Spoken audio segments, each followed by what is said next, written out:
So, you've probably heard this term floating around, dopamine fasting. It's that big trend out of Silicon Valley that says you can hit the reset button on your brain by, just avoiding everything that feels good.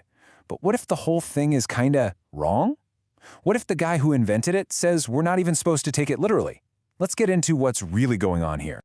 Okay, so right off the bat, here's a quote from Dr. Cameron Sapa. He's the psychiatrist who actually came up with the idea, and he says, flat out, the title is catchy, but it's not meant to be taken literally. So, if the name is just good marketing, what was the real idea, and how did it get so twisted?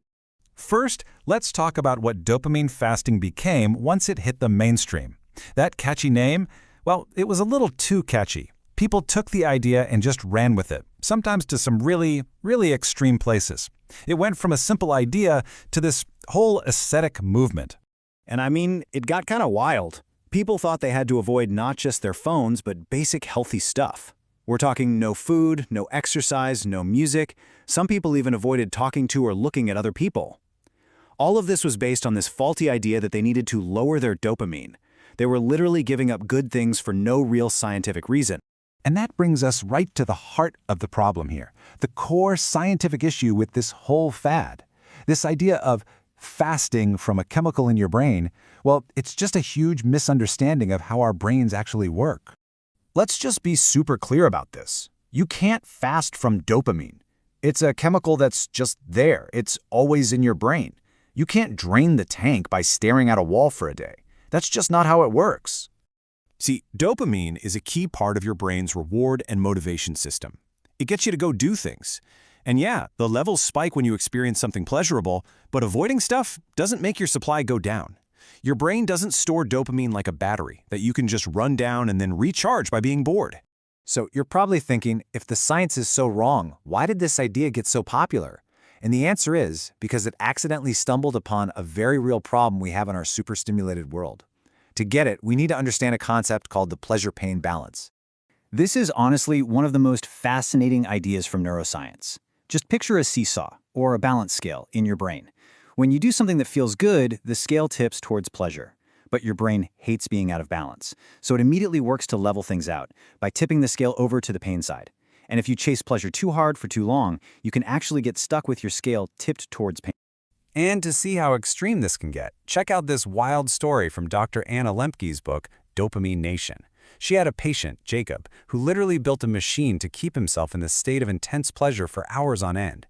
It hijacked his pleasure-pain balance so completely that it became incredibly addictive and basically took over his entire life. It's a crazy example of how chasing pleasure can lead you down a really dark path. And this drawing, from another one of her patients, shows you exactly what that path can look like. Over just a couple of years, it goes from alcohol and cannabis to cocaine, then prescription opioids, and finally heroin.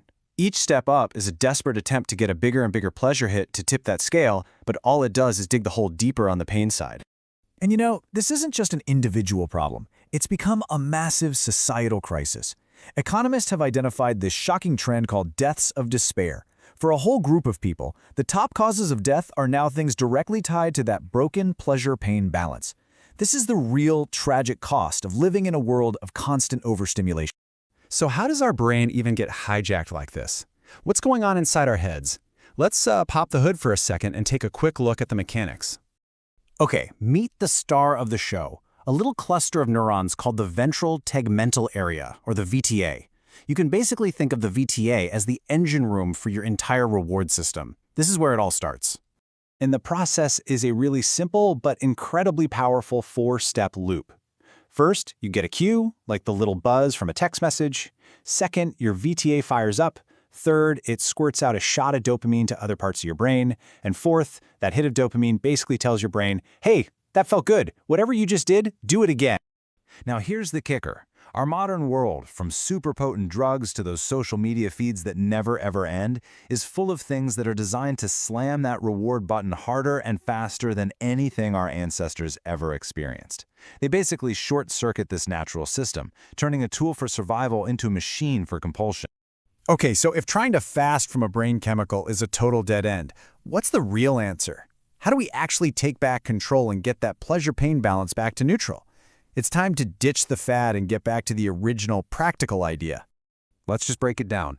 The misguided goal of the fad was to somehow lower your dopamine levels. That's not a thing. The original goal was simply to get back in control of your own behavior by taking a break from the unhealthy things that have you hooked. It's about your actions, not your brain chemistry. And when you look at Dr. Sapa's actual advice, it's so simple and reasonable. He's not saying become a hermit. He's saying maybe disconnect from screens for a few hours before bed, or spend one day of the weekend outside. It's just about scheduling some intentional time away from that constant flood of information and alerts. And really, this isn't some revolutionary new idea, is it? It's basically ancient wisdom with a new tech bro name. It's mindfulness. It's good sleep hygiene, when experts tell you not to look at screens before bed. It's what countless religions have called a Sabbath for thousands of years, a day of rest and disconnection. So the real point of all this is to just let ourselves be bored sometimes, maybe even a little bit lonely. When we step away from the constant high-intensity stuff, we give that pleasure-pain seesaw a chance to come back to the middle. We start finding joy in simpler things again. And maybe, most important of all, we get back in the driver's seat of our own lives. Which really just leaves us with one last big question to think about.